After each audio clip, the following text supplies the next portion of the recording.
Événement, TF1 poursuit ce mercredi soir la diffusion de sa mini-série La vérité sur l'affaire Harry Quebert, l'adaptation du roman à succès de Joël Dicker par Jean-Jacques Hano.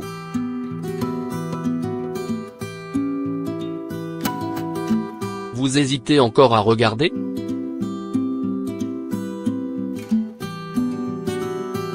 Allons.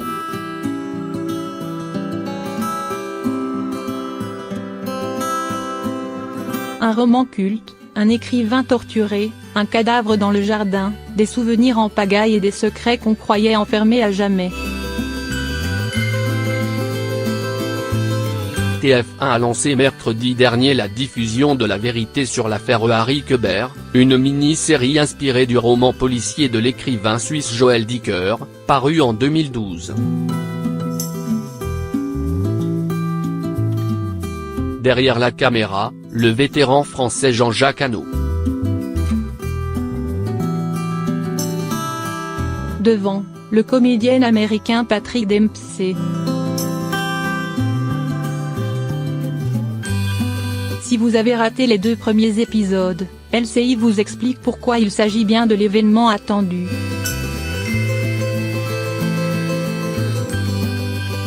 Parce que vous aimez l'Amérique de Joël Dicker. Enfant, Joël Dicker passait ses vacances en famille dans le Maine, où se déroule une partie de l'intrigue de La vérité sur l'affaire Harry Quebert. De ses souvenirs de gamin, son roman a retenu les grands espaces, les maisons au bord de l'eau, les autos rutilantes, et les dîners avec leurs jolies serveuses en uniforme, à l'image de la défunte Nola Kellergan. Une Amérique à la Edward Hopper que la caméra de Jean-Jacques Hano croque avec un plaisir non dissimulé. Pour sa première incursion sur le petit écran, le cinéaste de l'Ours et l'amant se balade sur un continent qu'il connaît bien, des plages d'Aurora au gratte-ciel vertigineux de New York en passant par le campus où Quebert croise la première fois route de Marcus, son jeune disciple.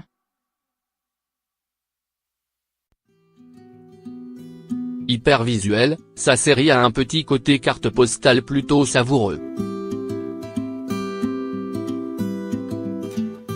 Manière de contrebalancer une histoire qui gagne en épaisseur au fil des minutes.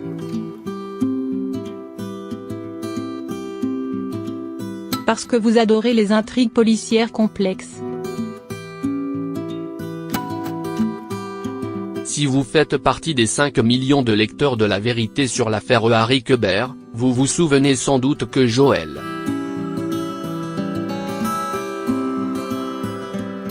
Dicker aime prendre son temps pour installer ses personnages et jouer avec nos nerfs jusque dans les ultimes chapitres. Plutôt que de sabrer une partie du roman qui faisait près de 700 pages. Jean-Jacques Hano et ses scénaristes ont choisi d'en conserver l'immense majorité.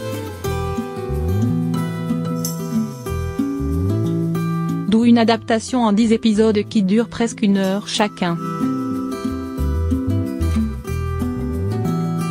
C'est ambitieux sur le papier.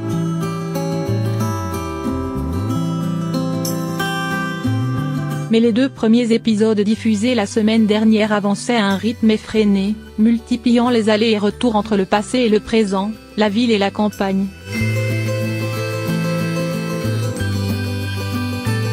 L'enquête de Marcus et les souvenirs de Harry, sans jamais perdre le spectateur en chemin.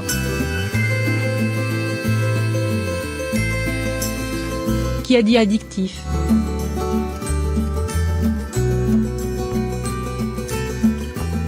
Parce que vous êtes fan de Patrick Dempsey.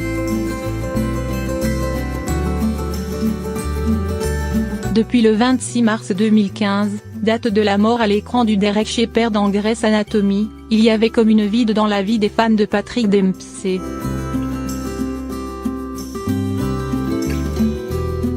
Pendant 10 ans, le beau gosse a enchanté les téléspectatrices de la série médicale, diffusée en France sur TF1. après une parenthèse réussie sur grand écran dans Bridget Jones' Baby.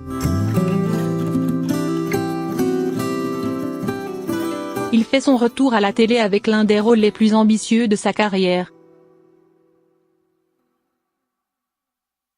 Sinon le plus fort.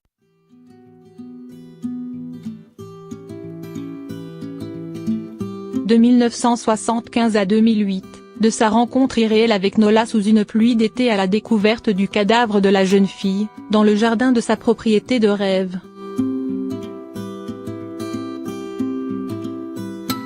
Il incarne le mystérieux Harry Quebert avec un charisme inchangé.